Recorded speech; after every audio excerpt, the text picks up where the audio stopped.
That was pretty good. Hello, everybody. I was actually going to say good morning, but I guess it's afternoon by now. As part of the healthcare reform law that I signed last year, all insurance plans are required to cover preventive care at no cost. That means free checkups, free mammograms, immunizations, and other basic services. We fought for this because it saves lives and it saves money for families, for businesses, for government, for everybody. And that's because it's a lot cheaper to prevent an illness than to treat one. We also accepted a recommendation from the experts at the Institute of Medicine that when it comes to women, preventive care should include coverage of contraceptive services such as birth control.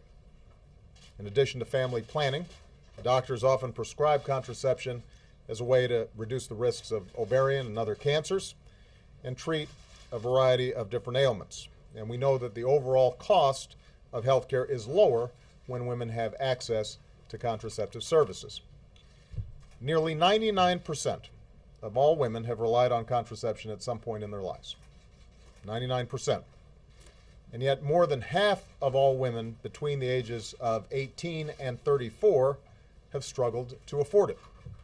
So for all these reasons, we decided to follow the judgment of the nation's leading medical experts and make sure that free preventive care includes access to free contraceptive care.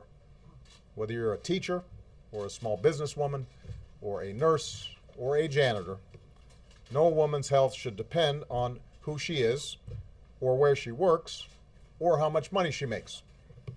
Every woman should be in control of the decisions that affect her own health, period. This basic principle is already the law in 28 states across the country.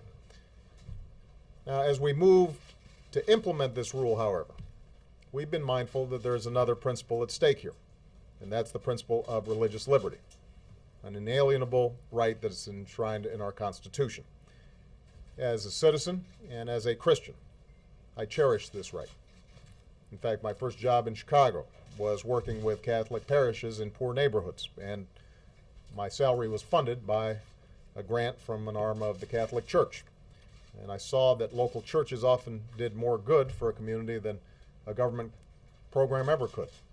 So I know how important the work that faith-based organizations do and how much impact they can have in their communities. I also know that some religious institutions, particularly those affiliated with the Catholic Church, have a religious objection to directly providing insurance that covers contraceptive services for their employees. And that's why we originally exempted all churches from this requirement, an exemption, by the way, that 8 states didn't already have. And that's why, from the very beginning of this process, I spoke directly to various Catholic officials. And I promised that before finalizing the rule as it applied to them, we would spend the next year working with institutions like Catholic hospitals and Catholic universities to find an equitable solution that protects religious liberty and ensures that every woman has access to the care that she needs. Now, after the many genuine concerns that have been raised over the last few weeks, as well as, frankly, the more cynical desire on the part of some to make this into a political football, it became clear that spending months hammering out a solution was not going to be an option, that we needed to move this faster.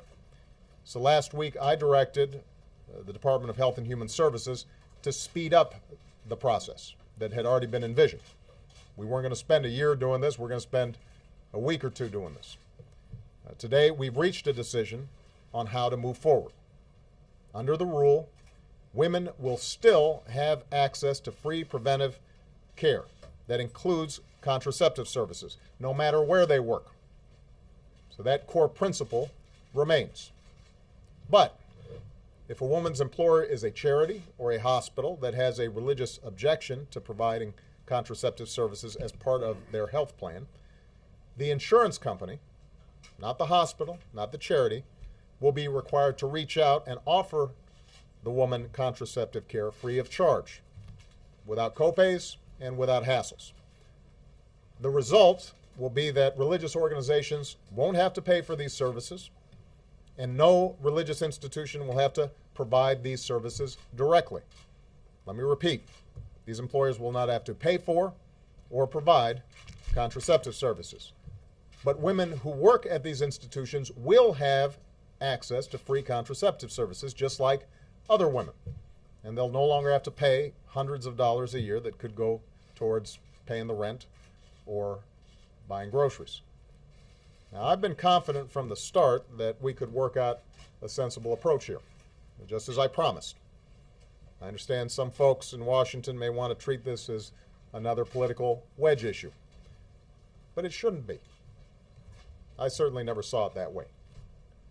This is an issue where people of goodwill on both sides of the debate have been sorting through some very complicated questions to find a solution that works for everyone.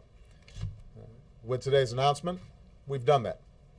Religious liberty will be protected, and a law that requires free preventive care will not discriminate against women.